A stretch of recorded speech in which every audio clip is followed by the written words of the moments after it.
Well, welcome back again all my YouTube dirt bike subscribers, and thanks once more for returning to my channel as we check out more of those motocross classics from back in the day.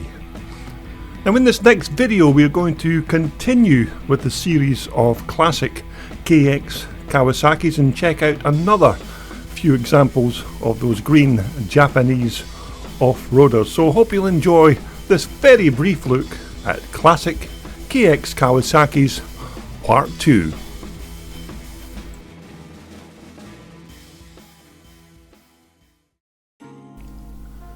Now the first bike we're going to take a look at is Chris Carter's 1988 KX 125, and this is a bike that I captured at a Scottish twin shock and evolution race event a few years back. Now back in their heyday, these 88 KX 125s were very good little bikes. The motors had a good spread of power, they had excellent suspension, and as a package it was a decent all-rounder for the 125 class. But these bikes weren't rocket ships by any means of the imagination, and its competitors like the CR125 Honda were quicker bikes than this little green Mini, although it was still good enough to be crowned the MXA's top 125 of 1988. Now this KX 125 motor was a decent little power plant, and the engine had a wide power band, but it wasn't going to get you too excited if you liked your 125 two-strokes to be buzzy and quick off the mark. But on the other hand, many riders back in the day liked the instant hit of the RM Suzuki or YZ Yamaha, which were slightly better. But if you wanted a motor with limitless power, then most riders tended to gravitate to the CR Honda.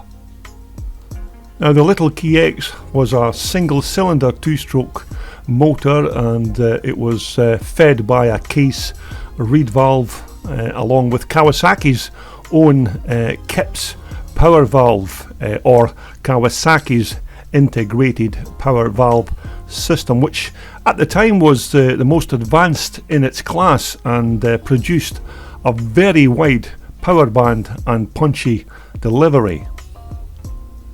Now also in 1988 these 125s were fitted with very strong Kayaba front forks, which were very similar to the works forks used by Jeff Ward and Ron Lechine in 1988, and these forks were head and shoulders above any other bike in the 125 class. Now Kawasaki had their superb Unitrack rear suspension system on this bike, which gave the rider almost 13 inches of movement at the back end, and the very strong Kayaba rear shock was excellent for its time and could cope easily with anything the rider threw at it. A big solid, very strong box section alloy swing arm on these 88 machines, and naturally it helped to keep that back end of the little quacker planted when the rider was on a charge.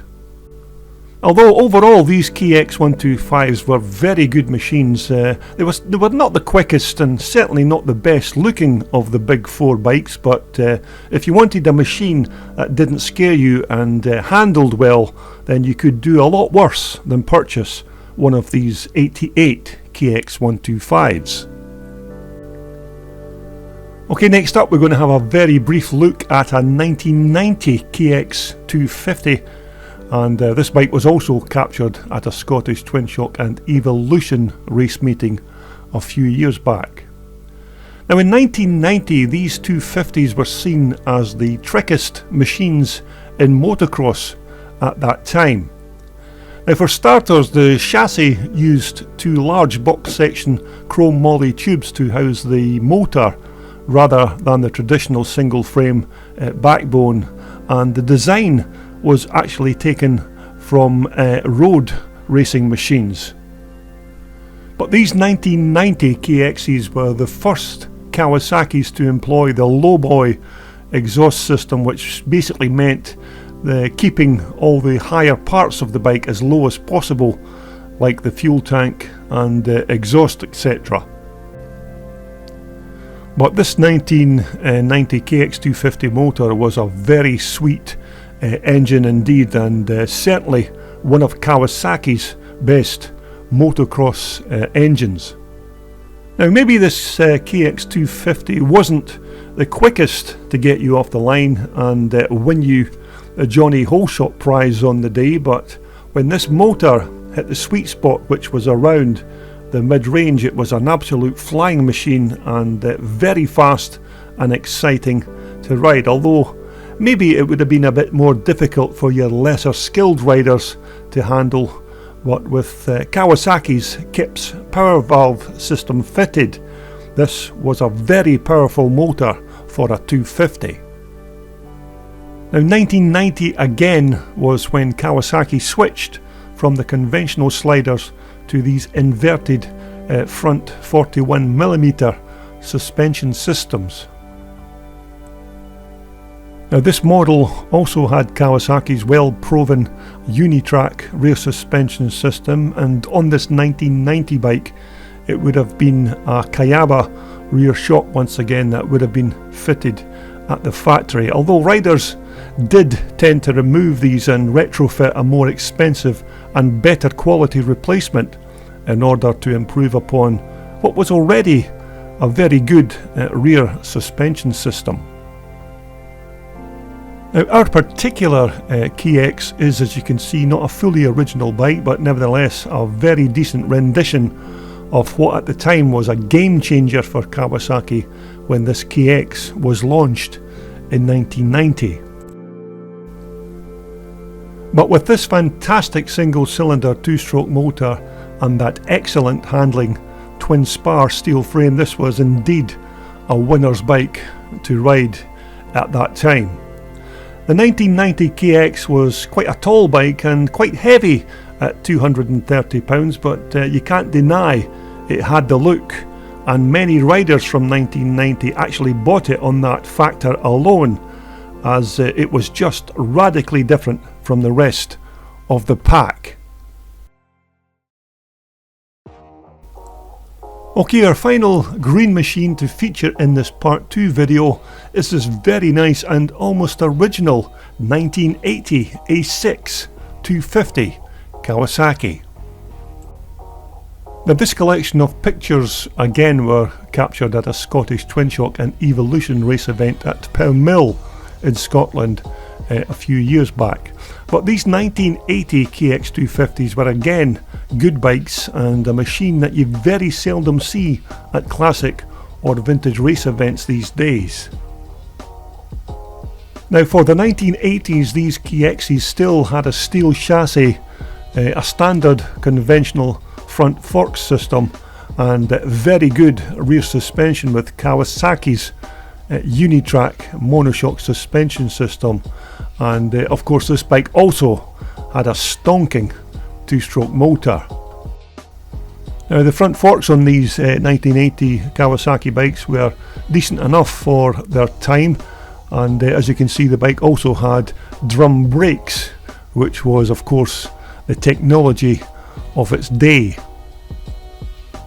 And yet again, as in previous KX models, another good strong alloy box section swing arm using Kawasaki's well-proven Unitrack rear suspension system, which even for 1980 was still state of the art for its time, but it all worked very well and was a vast improvement over the older conventional twin shock bikes that had gone before.